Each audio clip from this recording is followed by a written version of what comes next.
आपल्या पलूसमध्ये कीर्ती sales and mobile gallery घेऊन आलेत ऑफर्सचा धमाका।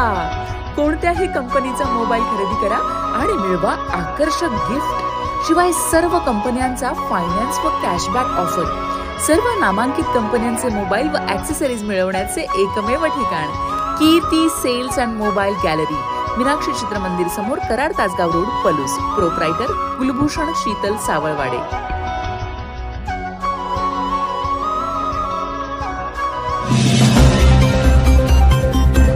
रोहित पाटील 1 मिनिटात करा, बोला। अध्यक्ष महोदय, मी आज आपल्या अभिनंदनाच्या ठरावावरती बोलत असताना मनापासून अभिनंदन करतो। आज या देशाचं वेगळेपण टिकून आहे, त्याचं कारण असं आहे की अनेक शाया या देशानं बघितल्या, पण लोकशाही अत्यंत महत्त्वाची शाही या देशाच्या वाट्याला आली आणि संबंध जगामध्ये आपलं देश स्वतःचं वेगळेपण टिकवू शकला, वेगळेपण निर्माण करू शकला। त्याचं दुसरंही कारण असं आहे की संसदीय पद्धत जी आपण कमावली, त्या संसदीय पद्धतीमुळे आपल्या लोकशाहीला एक वेगळं महत्त्व निर्माण झालं। डॉक्टर बाबासाहेब आंबेडकरांनी जो एकमताचा अधिकार आपल्याला सर्वांना दिला, त्या एकमताच्या माध्यमातून आपण जो अधिकार आपल्याला मिळाला, त्याच्या माध्यमातून इथं सर्व सन्माननीय सदस्य बसलेले आहेत। अध्यक्ष महोदय, मी आपलं अभिनंदन करत असताना आपल्याला विनंती करेन की आपण जसा सर्वात तरुण अध्यक्ष होण्याचा मान पटकवलेला आहे, तसा मी सुद्धा सर्वात तरुण सदस्य म्हणून या विधिमंडळामध्ये बसण्याचा मान पटकवलेला आहे। त्यामुळे तरुण अध्यक्ष म्हणून तुमचं सर्वात तरुण विधिमंडळाच्या सदस्याकडे बारीकपणाने लक्ष असेल अशी विनंती सुद्धा मी आज या ठिकाणी करतो। त्याचबरोबर अध्यक्ष महोदय, तुमचं लक्ष माझ्याकडे असावं याचं दुसरं कारण असं आहे की आपण सुद्धा एक निष्णात वकील आहात, आम्ही सुद्धा वकिली पूर्ण करतोय।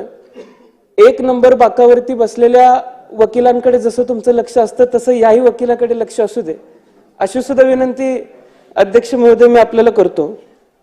अगदी या सदनाची आपण इतिहास बघितला तर डॉक्टर स्वर्गीय मावळकर साहेब असतील, यांनी 1937 साली पहिल्यांदा अध्यक्षपद भूषवलं आणि त्याच्यानंतर त्यांनी चांगलं काम केलं म्हणून लोकसभेचं अध्यक्षपद भूषवण्याची संधी सुद्धा त्यांना मिळाली। पण आपण सर्वात चांगलं काम गेल्या 5 वर्षामध्ये, गेल्या 2.5 वर्षामध्ये केलेलं आम्ही सर्वांनी बघितलं। त्यामुळं परंपरेप्रमाणे फडणवीस साहेब, आपण सुद्धा अध्यक्ष महोदयांना दिल्लीला पाठवायला काही हरकत नव्हती अशी सुद्धा विनंती मी आज या ठिकाणी करतो। मी अध्यक्ष महोदय आपल्याला एक सांगेन की या सदनाची गरिमा राखत असताना अनेक मोठी नावं या सदनामध्ये घडली, अनेक मोठी परंपरा, खूप मोठी परंपरा या सदनाने निर्माण करण्याचा प्रयत्न केला आणि तशा काळामध्ये आपली कारकीर्द जर बघितली तर आपण चांगलं काम आतापर्यंत सदस्य म्हणून केलेलंच आहे, पण या पुढच्या काळामध्ये सुद्धा विरोधी पक्षावरती आपलं लक्ष असेल। विरोधी पक्षाच्या माध्यमातून सर्वसामान्यांच्या हिताच्या ज्या मागण्या येतील त्या मागण्या आपण मान्य कराल, पूर्ण कराल। आमच्या मागण्या लक्षामध्ये घेत आपण आम्हाला सुद्धा न्याय द्याल अशी विनंती मी सुद्धा या ठिकाणी करतो। हंगामी अध्यक्ष म्हणून कोळंबकर साहेबांनी काल परवा आमच्या सर्वांची शपथ घेतली। मी साहेबांचं मनापासून आभार मानतो की माझ्या आयुष्यातली सर्वात प्रथम आमदारकीची शपथ मला त्यांच्या माध्यमातून घ्यायला मिळाली, त्याबद्दल सुद्धा मी साहेबांचं मनापासून आभार मानतो। आदरणीय फडणवीस साहेबांचं सुद्धा मी मनापासून अभिनंदन करतो। फडणवीस साहेब, संत तुकारामांच्या वाणीतून एक अभंग आलेला आहे की अमृताहुनी गोड तुझे नामदेवा। आता संतांच्या वाणीतून सुद्धा आपलं नाव इतक्या गोड पद्धतीने घेतलं गेलेलं आहे, त्यामुळं पुढच्या काळामध्ये काम करत असताना तुम्ही विरोधी पक्षाला गोड पद्धतीची वागणूकच द्याल अशी विनंती सुद्धा मी आज या ठिकाणी आपल्याला करतो। आणि फडणवीस साहेब, अमृताहुनी गोड मी मुद्दामच म्हणलं कारण पुराणामध्ये सुद्धा अमृताला एक वेगळं महत्त्व होतं आणि आजही अगदी मी आपल्याला फडणवीस साहेब विनंती करेन की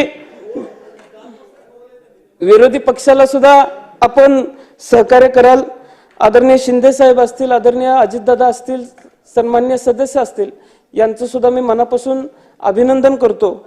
आणि येत्या काळामध्ये अध्यक्ष महाराज, माझी आपल्याला विनंती असणार आहे की अनेक लोकांशी चर्चा केल्यानंतर वेगवेगळ्या ज्या समित्या गठीत होतात त्या समित्यांच्या माध्यमातून चांगलं कामकाज या सदनामध्ये व्हावं अशी सुद्धा विनंती मी आपल्याला करतो. कारण अनेक आमदारांकडून, अनेक सदस्यांकडून असं आम्हाला ऐकायला मिळालं की जी आश्वासनं अधिवेशनाच्या दरम्यान दिली गेली त्या आश्वासनांची पूर्तता होत नाही. त्यामुळे आश्वासन समिती असेल किंवा इतर समित्या असतील याचं सुद्धा आपण चांगल्या पद्धतीने वचक त्यावरती ठेवावा आणि त्या माध्यमातून सन्मान्य सदस्यांना न्याय देण्याची भूमिका आपण सर्वांनी घ्यावी. चांगले कायदे या सदनामध्ये तयार व्हावेत. एक तरुण म्हणून माझी अपेक्षा असणार आहे की तरुणांना अभिप्रेत असलेला हा राज्य उद्या नवमहाराष्ट्र म्हणून घडत असताना आपण उद्याच्या राज्याला अभिप्रेत असलेले आणि 21व्या शतकाला अभिप्रेत असलेले कायदेच या विधिमंडळामध्ये तयार व्हावेत आणि या सर्व पुढच्या पिढीला न्याय देण्याची भूमिका या विधिमंडळाने घ्यावी एवढीच विनंती मी आपल्या सर्वांसमोर आज या ठिकाणी करतो. आणि पुन्हा एकदा अध्यक्ष महोदय, मी मनापासून आपलं अभिनंदन करतो. धन्यवाद.